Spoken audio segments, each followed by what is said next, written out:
დეზო კი გაქვს ფერი შეცვლილი სხვათა შორის. როგორ დაისვენე გუდაურში? კაი იყო? ძალიან. მითხარი, ეს ფერი რომ შეიცვალე, ანუ მზისგან დამცავი არ გესვა.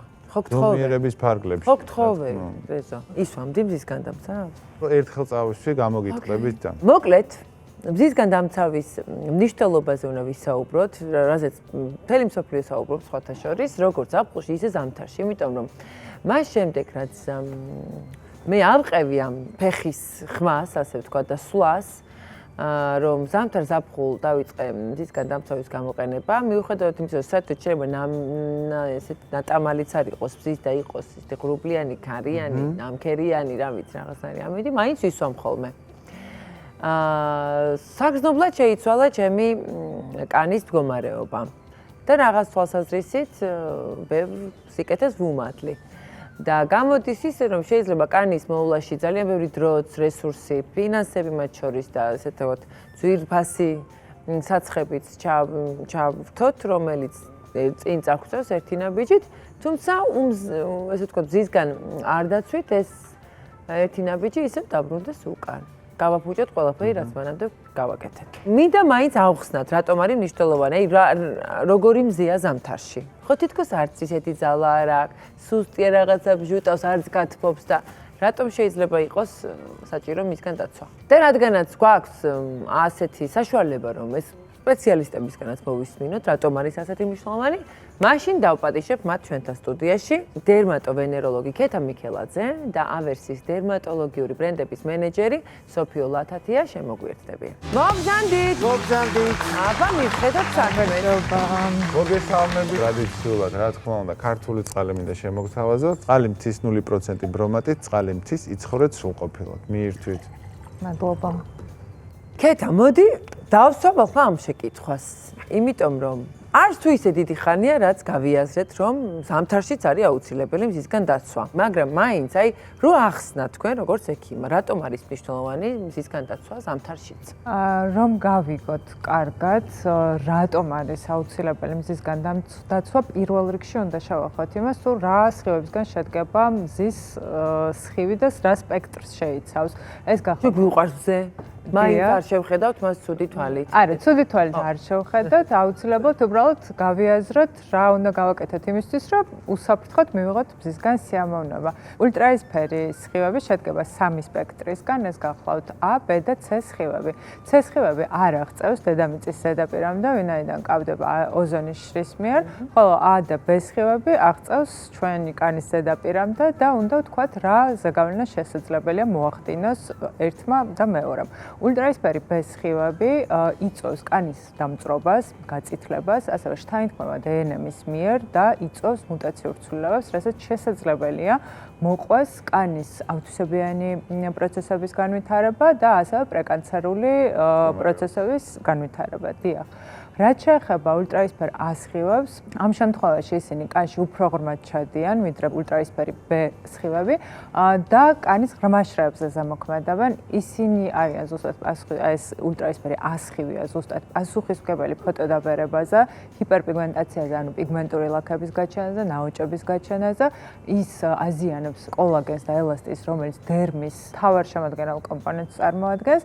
და პირდაპირ არ შთაინთქმება დნმ-ის მიერ, მაგრამ ირიბად მის აღდგენით პროცესებზე ახდენს გავლენას. ხშირად არის ხოლმე შეკითხვა, რომ რატომ არის აუცილებელი მზისგან დაცვა ზამთარში? იმიტომ რომ მზი არ ძლიერი არ არის, რაღაცა თავისთვის ოდნავ თუ განწყობაზე მოგიყვანს მაქსიმუმ. დიახ. სწორედ ეს რასაც თქვენ ამბობთ, ეს არის UV ინდექსი არის დაბალი, ანუ სიძლიერე ულტრაისფერი სხივების და ინტენსივობა ნაკლებია, თუმცა ის უარყოფითი გავლენა მაინც ასე ვთქვათ, იჩენს თავს განსაკუთრებით თუ მზიან ამინდში გარეთ და როდესაც ავდივართ მთაში, სიმაღლეზე, ყოველ 1000 მეტრზე ასვლისას ულტრაისფერი სხივების რადიაციის ინტენსივობა 10-12%-ით იზრდება. ასევე თუ კი არის მაგალითად თოვლიანი ამინდი, გარდა იმისა, რომ ადამიანის კანის ზედაპირი განიცდის პირდაპირ მზის სხივების პირდაპირ ზემოქმედებას, სარკისებურად თოვლიდან აირეკლება ულტრაისფერი სხივები და აქედანაც დამატებით დასხივებას იღებს კანი. შესაბამისად, იმ ულტრაისფერი სხივების მავნე ზემოქმედებაც ორჯერ უფრო ინტენსიური ხდება. აქედან გამომდინარე, რუბელშიც იგივე ხდება? ღრუბლიანი უმზეო დღე როცა არის. ღრუბელში ულტრაისფერი ბესხივები ვერ აღწევს, შესაბამისად აი ესეთი ინტენსიური დამწრობის განვითარების რისკი ნაკლებია და კანი შეიძლება ნაკლებად გაწითლდეს, თუმცა ის ფოტოდაბერება, ჰიპერპიგმენტაცია და გარკვეული გვერდითი მოვლენები ღრუბლიან ამინდში შესაძლებელია განვითარდეს. ანუ მზეთ უნახავები უნდა ვიყოთ ყველანი, როგორც ყვება. მზეს არ უნდა ვანახოთ სახე დამცავის გარეშე. არის გარკვეული ჯგუფი, რომლებიც განსაკუთრებით ფრთხილად უნდა იყვნენ. ეს გახლავთ მაგალითად ადამიანები, ვისაც აქვთ მიდრეკილება, ჰიპერპიგმენტაციისკენ, მელაზმა, პიგმენტური ლაქები, იტარებენ მაგალითად აკნეს მკურნალობას იზოტრეტინოინებით. ულტრაისფერი სხივები ამ დროს უკუნაჩვენებია, ვინაიდან შესაძლებელია რეაქციის შევიდეს და უარესი შედეგი გამოიწვიოს. ასევე უკუნაჩვენებია ისეთი პროცედურები დროს, როგორც გახლავთ ქიმიური ლაზერული პილინგი, რომელსაც სწორედ მიმართავთ ზამთრის პერიოდში, ვინაიდან ინტენსიური მზის დროს არ შეიძლება. და ასევე არ შეიძლება მაგალითად რეტინოლის გამოყენების პარალელურად, რომელსაც სწორედ ზამთარში გამოვიყენებთ ვრთავთ ჩვენს რუტინაში და დილ ნაკლებიაო ვამბობთ. დიახ, და დილით უნდა გამოვიყენოთ მზის განდამცავი დღის განმავლობაში, რომ თავი დავიცვათ. დამწრობით შეიძლება ზამთარში დაიწვა, ესე თაში, როცა სრიალებ კი შეიძლება დაიწვა ზამთარში, ვინახავს მე ზამთარში დამწვარი სახე. ზოგადად ადამიანებს არ აქვთ მოლოდინი დამწრობის განვითარების ზამთრის პერიოდში, სწორედ ამიტომ არის სვამენ მზის განდამცავს, რა თქმა უნდა, მთაში სრიალის დროს და ასე შემდგომ, როცა ინტენსიურად არიან მზეზე, შესაძლებელია განვითარდეს და მრავლადაც არის ასეთი შემთხვევები, რომ მოგმართავენ მზეზე განვითარებული დამწრობით პაციენტები.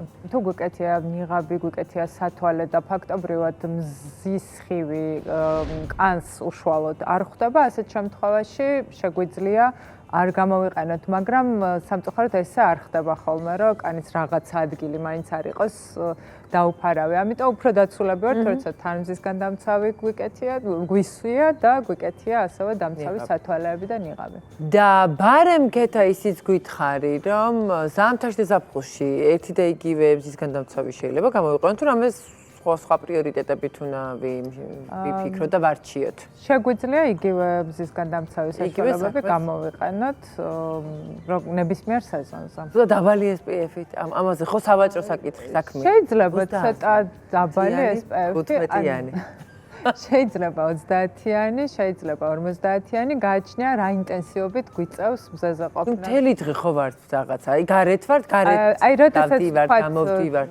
თქვენ თქვათ არ ხართ იმ ჯგუფში, ვისთვისაც განსაკუთრებით ნაჩვენებია მზის განდამცავის გამოყენება და არ ხართ მთაში და არ სრიალებით თხილამურებით. ასეთ შემთხვევაში შეგვიძლია 15 და 30 SPF-იც გამოვიყენოთ. სოფიო გითხარი, ახლა რა გამოვიყენოთ? მზის განდამცავის ყოველდღიური გამოყენების მნიშვნელობაზე საზოგადოების ცნობიერება დღითი დღე უფრო იზრდება.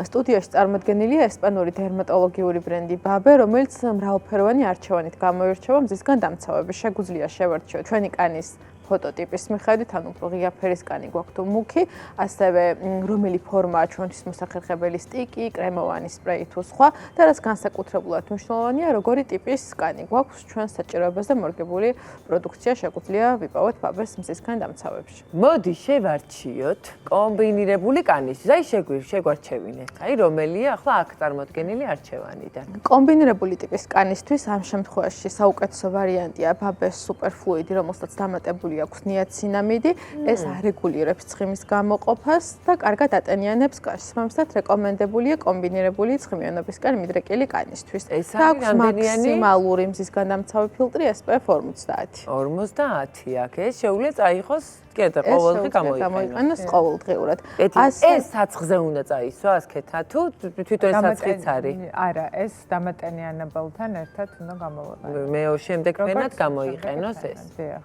აბა, მოვრჩით? მისგან დავიცავით მზისგან კომბინირებული კანი. ასევე სეზონია ზამთრის კურორტების და განსაკუთრებულად მნიშვნელოვანია მზის განდამცავის გამოყენება და აქვს მოსახერხებელი ფორმები სტიკის ფორმით, რომელიც გამოიყენება ყველა ტიპის კანზე და მარტივია დღის განმავლობაში განახლება, მაგალითად თუ ვსრიალებთ, ან სახლიდან ვართ გასული, იმიტომ რომ აპლიკაცია დატანა და გადანაწილება არის უფრო მოსახერხებელი, ვიდრე მაგალითად კრემების. ეს არის ყველა ტიპის კანზე. ეს ყველა ტიპის კანზე გამოიყენება ზრდასრულებში. ასევე განსაკუთრებულად მნიშვნელოვანია ზოგიერთი კანის ტიპი არის ძალიან გრძნობიარე და მეტად ალერგიული. სიახლე აქვს, ეს არის ბაბეს მინერალური ფილტრები, აქვს როგორც შეფერილი, ასევე ფერის გარეშე.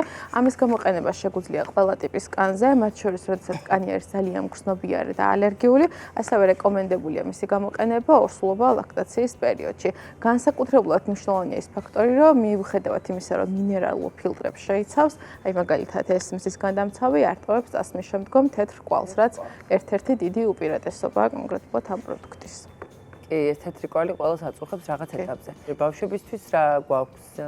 აი ეს ბავშვებისთვის პედიატრიული, ბავშვებისთვის არის პედიატრიული ხაზი, ეს არის ლოსიონის და სტიკის ფორმით, გამოყენება რეკომენდებულია 6 თვიდან, გამოიყენება ნებისმიერი ტიპის კანზე, აქაც მაქსიმალურ მზის განდამცავს გვთავაზობს ფილტრს SPF ფორმს და შესაძლებელია გამოვიყენოთ ყველა ტიპის კანზე და თან დღის განმავლობაში და ბავშვზე წასასმელთაც არის ძალიან მარტივი და კომფორტული. და ეს სხეულისთვის აქვს ასევე SPF ფორმის და ლოსიონი.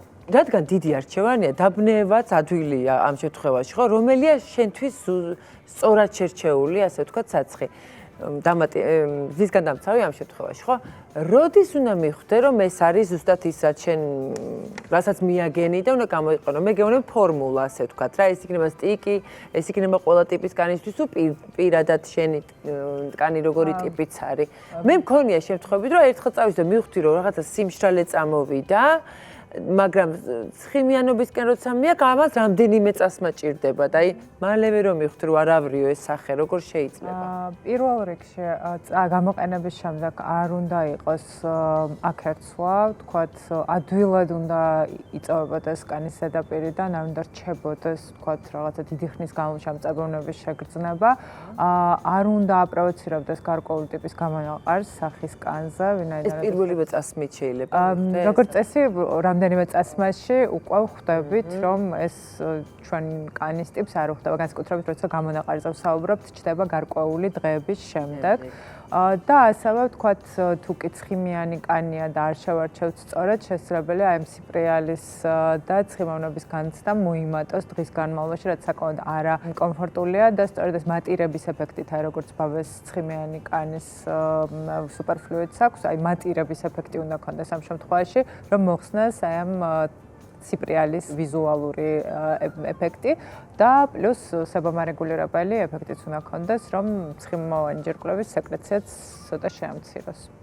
იმიტომ რომ ალბათ მზეზე კიდევ უფრო აქტიურდება ეს კონკრეტული ბოლო. სოფიო, შემთხვევით ხომ არ აქვს ცივიამინდებისთვის, იმიტომ რომ ზოგს გვაქვს რაღაც სიცივის ალერგიაც მათ შორის. აი მათ ასეთი კანისთვის რომელს გაუწევდით რეკომენდაციას, რომელ დამცავს?